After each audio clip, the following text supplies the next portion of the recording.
बिस्मिल्लाहिर्रहमानिर्रहीम। अस्सलाम वालेकुम friends, welcome back to my channel.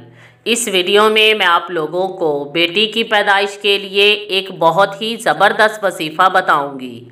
अगर आप चाहते हैं कि आपके यहाँ बेटी पैदा हो तो आप ये वजीफ़ा ज़रूर करें। इंसानी फितरत है कि इंसान के पास जिस चीज़ की कमी होती है वो उसी चीज़ की ख्वाहिश करता है। जिन लोगों को अल्लाह पाक ने बेटे अता फरमाए हैं और उनके यहाँ बेटियाँ नहीं हैं वो बेटियों की ख्वाहिश करते हैं, और जिनके पास बेटे नहीं हैं वो बेटों की ख्वाहिश करते हैं। बेटा हो या बेटी, दोनों के बग़ैर ज़िंदगी नामुकम्मल है। वो लोग खुशकिस्मत होते हैं जिनको ये दोनों खुशियाँ नसीब होती हैं।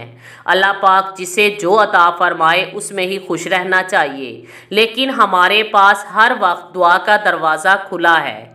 अल्लाह पाक मांगने से खुश होता है, इसलिए हमें जिस चीज़ की कमी हो हमें वो चीज़ अल्लाह पाक से ज़रूर मांगनी चाहिए। बेटी अल्लाह पाक की रहमत है तो बेटा अल्लाह पाक की नेमत है। हज़रत मोहम्मद सल्लल्लाहु अलैहि वसल्लम ने फरमाया, मुबारक है वो औरत जिसके यहाँ पहली औलाद बेटी पैदा हो।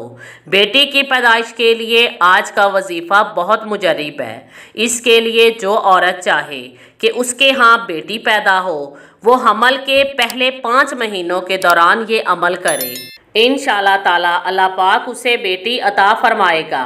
इसके लिए फजर और मगरिब की नमाज के बाद सूरतुर राअत की आयत नंबर 8 अल्लाह यालामो से लेकर इंदाहू बेमिकदार तक 21 बार पढ़ें। अव्वल और आखिर 5 बार दरूद शरीफ पढ़ें और अल्लाह पाक से बेटी के लिए दुआ करें। जो कोई भी पूरे यकीन के साथ ये अमल करेगा इंशाअल्लाह ताला अल्लाह पाक उसको बेटी अता फरमाएगा। Thanks for watching.